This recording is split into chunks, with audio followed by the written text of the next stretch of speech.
Hey, welcome back, everyone. Hey, it's been a while since we have had one of these here. We started off on a regular schedule, and then due to life happening, we had to detour a little bit. But hey, for those of you that took the opportunity to join us today, welcome back, and we're excited to continue these sessions. For those of you that might have missed the session before, just a reminder, my name is Nik Alleyne. I'm currently a Director of Business Development at Serious Computer Solutions, as well as I teach for the SANS Institute, particularly the SEC 503 Intrusion Detection in-depth class, as well as the SEC 504. But today our focus is more so around content that we would typically talk about in the SEC 503 class. Along with that, here is basically my bio within SANS. If you need to reach out to me via LinkedIn, you can catch me there. I also have my blog at securitynik.com, many different ways for you to make contact with me if you so choose. And ultimately, I have my GitHub also, where we will be taking some peakups from today as we go through this session where we talk about using statistics. All right. So when we started this session earlier, we did a couple of sessions on detecting reconnaissance, working with the transport layer of TCP, UDP, and so on, as well as some application layer protocols. We looked at how we can extract content from, or malicious as well as suspicious content from PCAP files. And then I believe one of the last sessions we did was where we learned about how we can use regular expressions within TShark/Wireshark. Today, we will look at taking advantage of some of TShark's/Wireshark statistics capabilities. And do note, whilst most of the focus here is on TShark, you can still use a lot of this guidance whilst you use Wireshark. Okay. So once again, the focus for today is as we look at TShark statistics. Well, the first thing we obviously want to do is if we type TShark and we look at the -Z option, right? We say we want to get some help here. This is going to bring up all of the statistics options that are available to us. Some of these you might recognize from sessions we've done before, or some of these you might recognize from sessions or from your working with Wireshark. For example, TCP conversation, endpoints, Ethernet conversation. So we will look at some of these in a little bit more detail, and we will talk through about some of the insights that some of these statistics provide. So now that we have the help and we know how to identify which statistics we can use, the first one I will take a look at is the protocol hierarchy statistics, and that would be here, right? IOPHS. So with the protocol hierarchy statistics, we use this to gain immediate insights into what might be inside of a PCAP file. So for example, if I say TShark, let me go here, TShark series, right? And if I now say TShark, I'll say -N because I don't want to resolve the host names. I want to say -R because I would like to read from a PCAP file rather than capture live. We will capture live shortly when I need to demo a different aspect of these statistics to give you the comparison. So now we say we have a particular file. Let's say we take this file, Hydra port 445, and this file is also on the GitHub page. So if you're following along, feel free to take a look at the GitHub page and download this PCAP file. And if I run this here now and I say, you know what, I want to see the statistics, particularly protocol hierarchy, what is going to happen is, along with showing me the protocol hierarchy information, this is also going to show all of the packets. And realistically, I'm not interested in seeing the packets. I'm just concerned or more interested in seeing this information here. So what I will do, I will run this command again. Let me clear the screen. And in this case, I will just insert a -q to make it quiet. And this now only gives me the protocol hierarchy statistics. Now this is, and you might have heard me say this before, but this is extremely important for me when I'm doing packet analysis, because if someone comes and say that, hey, you know what, we believe we might have been compromised, or we believe there's suspicious traffic in here, the first thing you might want to ask that person is, what port do you believe that traffic was on? What application do you think they were using? Is it HTTP versus HTTPS? Is it SMB versus SSH? And by looking here immediately, you can immediately understand whether or not the packets that you're looking for are likely to be in here. Now, do note, it is also quite possible that TShark did not decode it properly and thus might have missed something. But in most cases, you will be able to look here and understand clearly whether or not the packets of interest are more than likely in this PCAP file. Okay. So now that we have that, we can then transition to looking at, let's say, for example, endpoints. Right? If we scroll up here, we can see that we have various endpoints: Bluetooth, Ethernet, fiber channel, FDDI, IP, and all of these things. We will just look at a couple of these here. Specifically, let's start off with Ethernet. We're going to work ourselves all the way up. Hey, and welcome, Oscar. Appreciate you joining us from Mexico City. Hey, so what I will do here now, I will change this and say I would like to use the endpoints and Ethernet. Okay. Now, you might be wondering, how is it that there is no Ethernet communication in here, considering the fact that it's more than likely that we were using Ethernet on the local network? So this here in itself is kind of strange. Now let's go back, press the up arrow twice. And as we look here, we see this SLL. This is not Ethernet. This is a fake header that is added by libpcap. So if I were to, for example, let's say, clear the screen. If I do tcpdump and I say list interfaces, right, we see we have an option to capture on any. Anytime you choose to use this any interface, you're using this pseudo device that captures on all interface. And this is not an actual Ethernet device. This would insert a fake header, and thus the reason for you seeing this SLL. To further confirm this, let's do something. Let's say tcpdump. Right, let's look at the interfaces again, just so you're clear, right? We will do this in two different ways. Let's say we first try to capture on, let's say, Ethernet 1, because I believe this one is connected to the internet, right? Let's say we capture on tcpdump, let's say -n interface, let's say ETH1.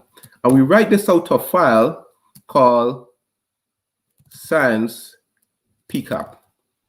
Okay, note the important thing here is that we're connected to Ethernet 1. Okay, let's now just say we try to generate some traffic. Let's say ping sans.org.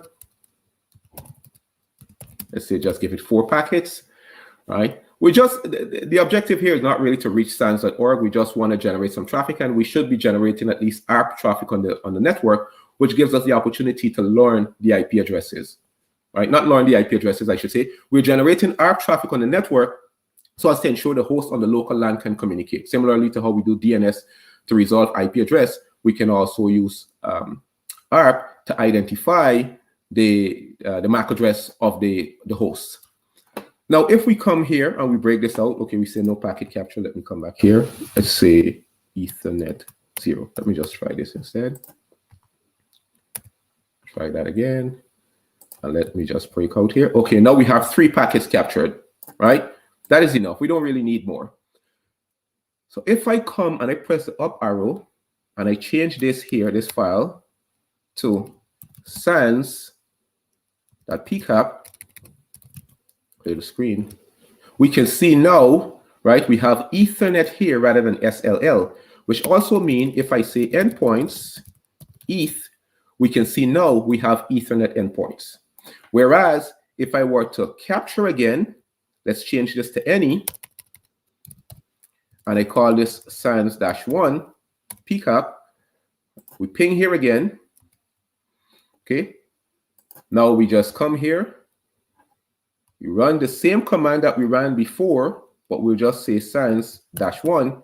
We see now, once again, this is empty. However, if I were to change this to SLL, we see now we have some information. So it's important that you understand when you use the any interface, let's list the interfaces again, right? When you use the any interface to capture, this is going to be a fake header that is inserted, which means that you're not going to be able to see the Ethernet header information, right? So we've looked at the endpoint Ethernet. Let's look at the endpoint IP, right? Let me bring this up again. Let's see, we go up here.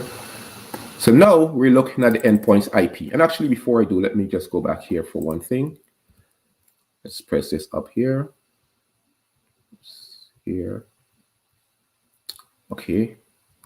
And we are. Thanks, Eric. Much appreciate you joining us. Okay. SLL. Okay.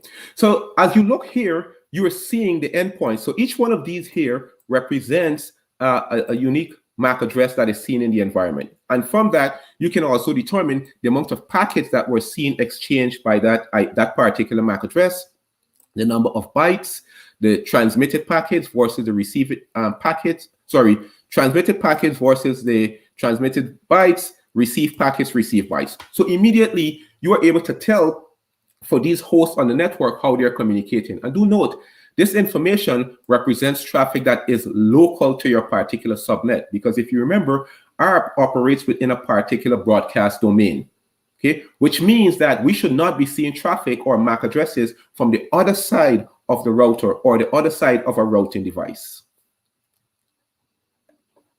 Thanks, EXO, much appreciated. You're welcome, man, much appreciated. All right.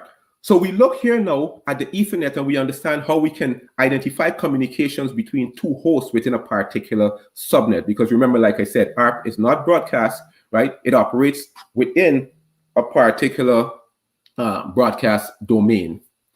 Let's move up the stack and let's look at IP. At this point here now, we are able to see the unique IP addresses within our PCAP file.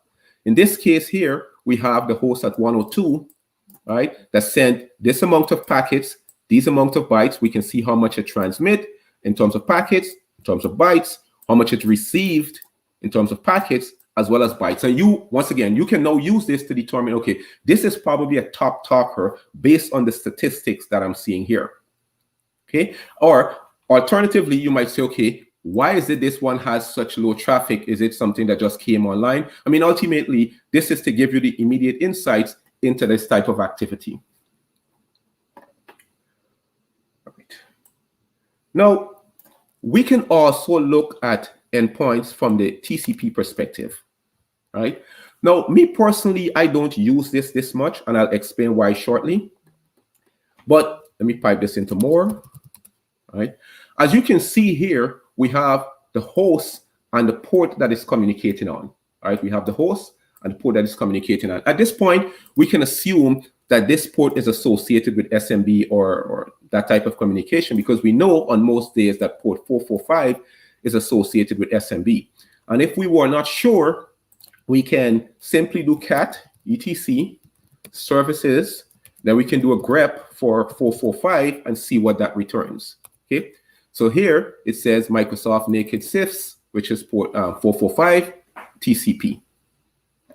And these ports here are more representative of source ports. So I would look here, when I say source ports, I mean like the client side of the communication, because every time you try to make a connection to, for example, sans.org, that new connection should generate a new source port. And those source ports typically have very high numbers. So I would say this is a service and this is a client initiating a connection, which means I can go back here and say this is 102, maybe initiating a connection, but I don't know where it's initiating the connection to right now. I don't know if it's to 104, 106, 105, or 90, but we will figure that out shortly. But similarly, we can tell the number of packets, bytes, and so on that were seen as part of this communication.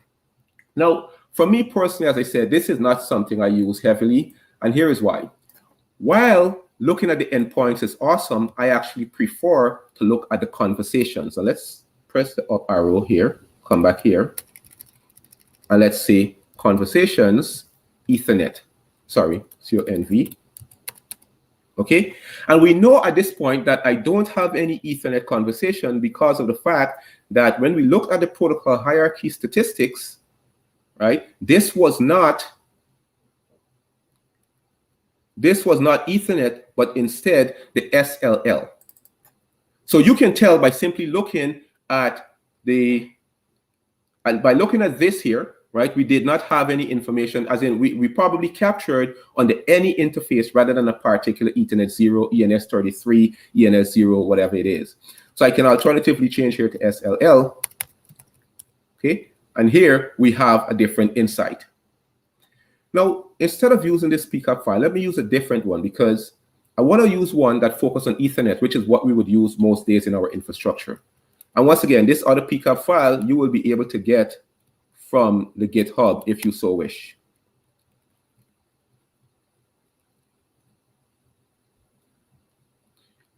All right. So let's say we use security Nik -R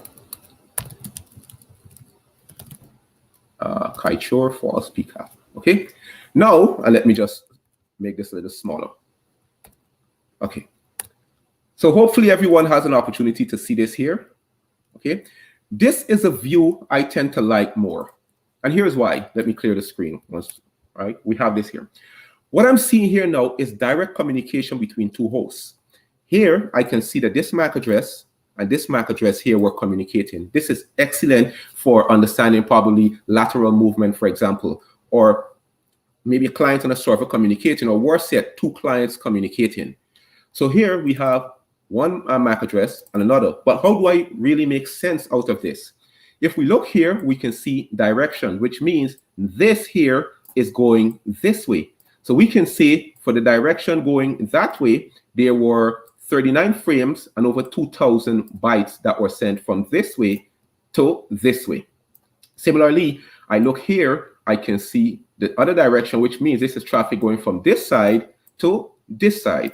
And I can see the number of frames, the number of bytes. And overall, this entire session, if you wish, right, has a total of 117 frames and over 114 kilobytes.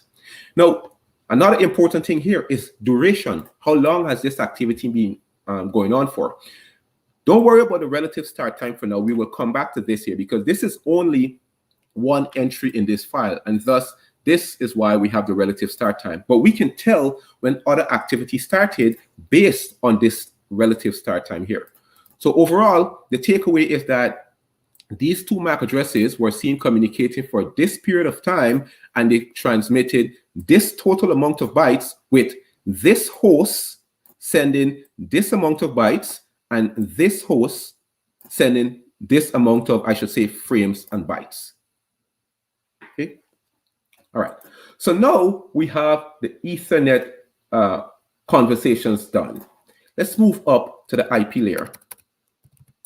Now, similarly, let me clear the screen. Similarly, right, now we are able to see the two hosts that were communicating directly, right?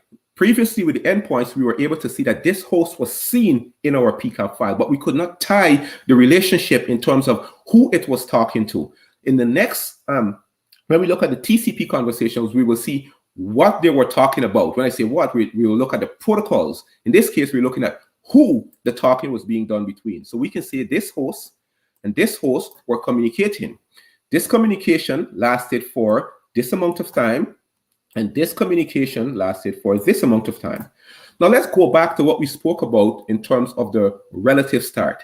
As we look at these two entries here, the immediate takeaway would tell me that this communication started first, and this one here started 26 seconds later. Let's say about 27 seconds if you wish, right?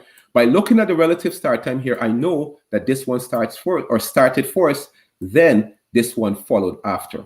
This second one obviously has a larger time also. But as we spoke about with the Ethernet, we can see the direction of the traffic, right? The number of frames that were transmitted in this direction, the number of bytes that were transmitted in this direction. Similarly, when we look here, we can see the number of frames that were transmitted in this direction and the number of bytes that were transmitted in this direction. Now, to be honest also, whilst looking at this in terms of who we're communicating with is awesome, the reality is on most days, you more than likely are going to look at the TCP conversations because this tells the story really.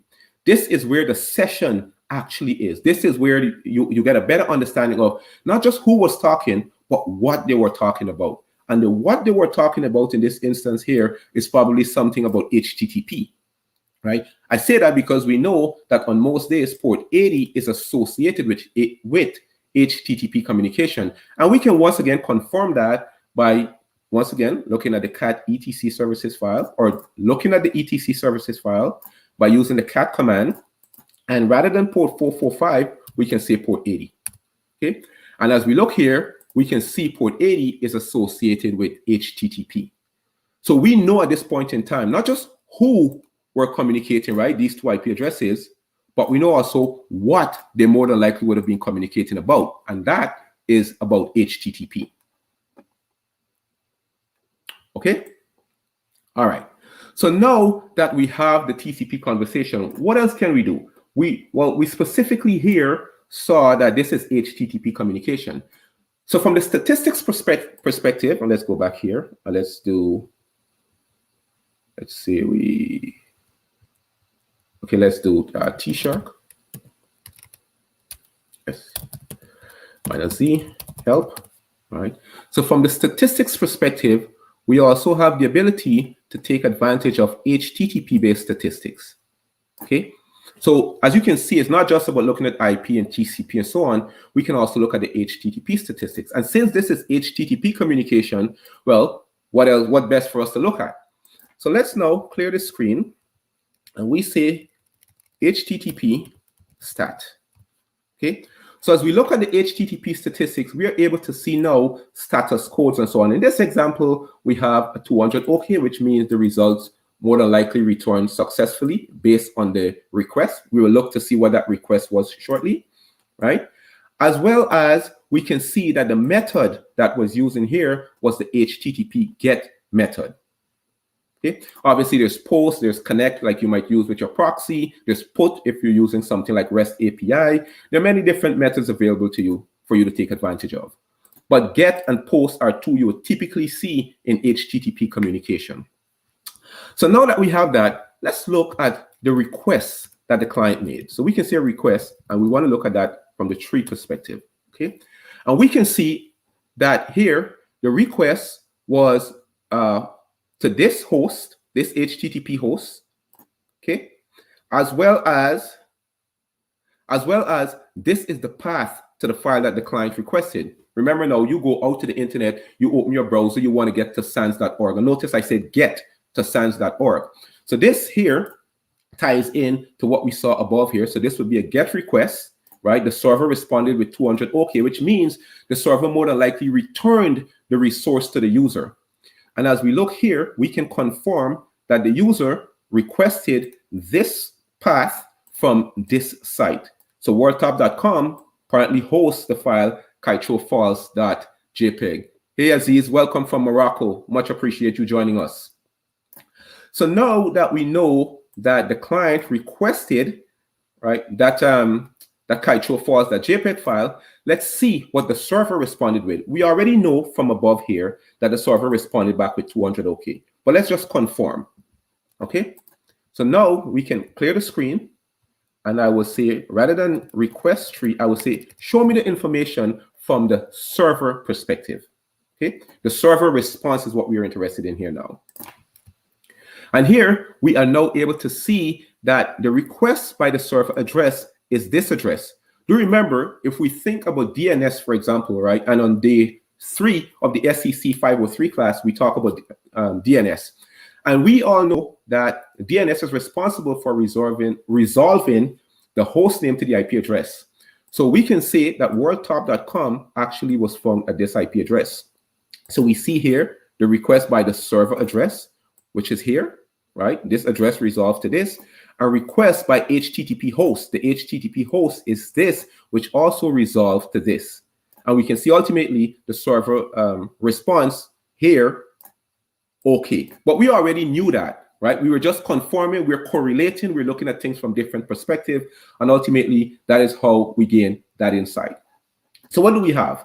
We use the HTTP statistics to learn about what the client might have requested. We look at the HTTP tree, we look at the HTTP server tree, and we can see that not only did the client request, but the server also responded successfully.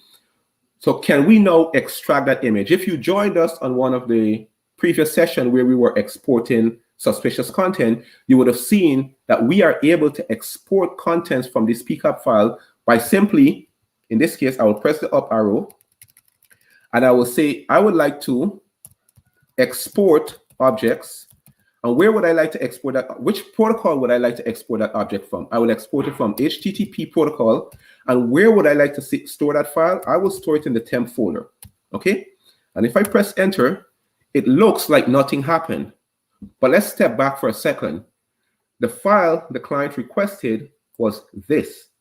So could it be, if this file was returned successfully, that this file is actually now inside the temp folder? Let's go ahead and figure that out. Let's go ahead and say ls temp, okay? And the file name we know is, let me get it back from here, sorry. Let's get it back from here. So let's copy, okay? And we will paste.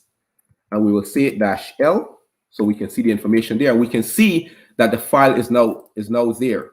We can further confirm that this file was just created because here's the date and time. And if we type date, we can see that it is October 26th at 11:57, which this file was just created less than a minute ago. All right, I see I have a fellow Guyanese on the session here. Much appreciate the shout out. So now we have the file. Okay, we have the file. What do we do with this? We can now take it off, probably open it in another application, or since we're here, let's just open the file. Let's do xdg open, and we will point to the location of that file, right? I will put the ampersand to send this to the background so that I can continue using this terminal. If I press enter, and there you go. So we just extracted an image from the PCAP file, and this is the Kaitro Falls, which is considered to be the largest single drop waterfalls in the world, which is in Guyana, a country located in South America. All right, so we just learned to use statistics where we looked at Ethernet, we looked at IP, we looked at TCP. We then transitioned to learning about the conversations. And like I said, for me personally, the conversations are a lot more helpful because I can see that relationship directly between two hosts rather than just looking at the endpoints and looking at those hosts in isolation. Along with that, we looked at the communication from the perspective of the conversations from the perspective of the IP layer as well as the TCP layer. And to be honest, on most cases, it is the TCP layer where you will get the most meaning from, especially if you're working on a specific security incident, because at the end of the day, your responsibility is to get to the specific information as fast as possible. Looking at the endpoints, you will be able to answer the question, but not as fast as looking at the conversations. Because once again, if someone comes in and say, for example, let me run this one more time. Right? If someone comes in and say, hey, you know what? We believe we have been compromised. Data has been exfiltrated and it occurred on port 80 between these two hosts. You can immediately look at this conversation to see whether or not these two hosts were actually communicating, whether or not that conversation was actually on port 80, and then ultimately you can extract whatever content, be that is a malicious executable or a PDF file or a JPEG file like we just did. And if you wish, you can go back to one of our previous sessions where we extracted suspicious content to see how we would be able to, or how we're able to extract additional content and some of the challenges you might face and how we might overcome some of those challenges. All right, let's step aside here now for a second. We just spoke about port 445 and SMB. And if we come down here, we also have the ability to take advantage of SMB-based statistics. And this is, we will do the last section with SMB and then we will wrap it up, okay? Now, if you think about it, I would bet almost any one of your organizations today is using SMB, right? All of your organizations are more than likely using SMB because you're more than likely using Windows. And if you're not, maybe you're running Samba on Linux, maybe to integrate with Windows. It is highly likely that you're using SMB. So we will do a quick walkthrough on something SMB, and then we will wrap up this session. All right, so for this here now, I have a different PCAP file. So this PCAP file here is in our MS17 010. This is a vulnerability that occurred in 2017. The WannaCry malware took advantage of this. So this is a PCAP that is associated with that activity. Basically, in this case, I was using Metasploit against a host to test, and at the same time, I used the opportunity to create the PCAP file, which I can now use here. So we spoke about the fact that, you know, to get these statistics, I can probably use IO. In the previous case, I used the protocol hierarchy. In this case, I will look at stats, and I will say, you know what? I'll come back to this SMB one shortly, but let's look at stat, and let's say we look at 120 seconds frequency. The idea behind this is, think about those situations where your organization gets compromised and there's malware that is planted in there, and the malware beacons on a regular basis. So we can look here immediately and we can see that there are some patterns that we can recognize, okay? So for example, at this interval here, we see 6 frames as well as 912 bytes. And this pattern seems to be repeating here, seems to be repeating here, seems to be repeating here. Is that normal activity? Maybe it is in your organization, maybe it's not.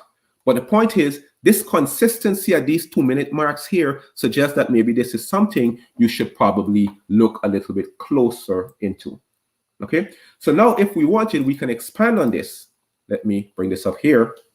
And what I can say is, here I can look at, let's say, for example, max time, and we can look at max time, we could look at minimum time, we can look at a combination. But let's just say I want to look at a frame.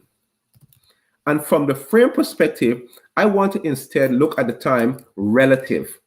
Okay, so I will say time relative. And I would like to look once again, frame dot time underscore relative.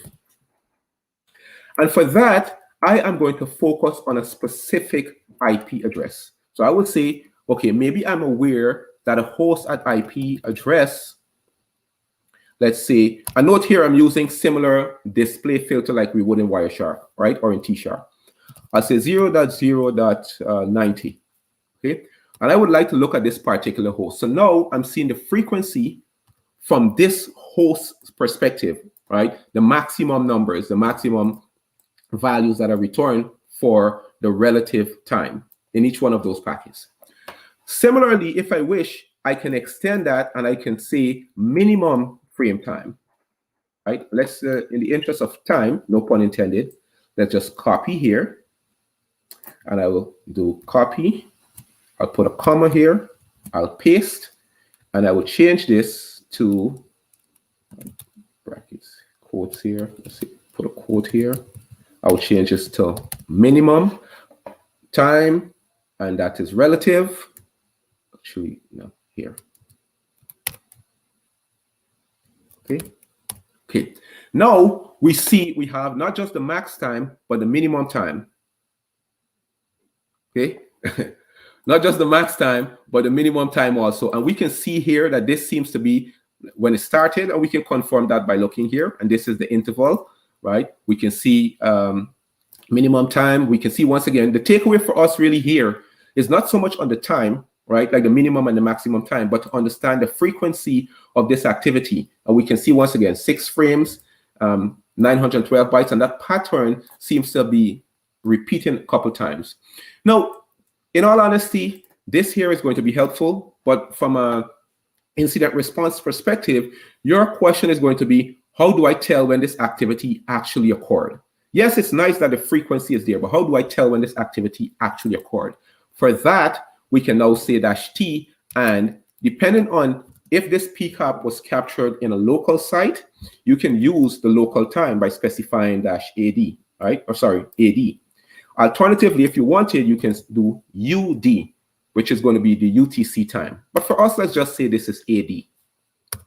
We press enter, and now we can see the actual date and time that this activity occurred, right? We can see 20, 22, 24. So you can see the 2-minute intervals. But what is most important here is this is the date, this is the actual time. Not just the frequency of when the activity occurred, but the actual date and time. So now you can go back and you can say, okay, here, okay, something for me to pay a little bit closer attention to here. Similarly, here.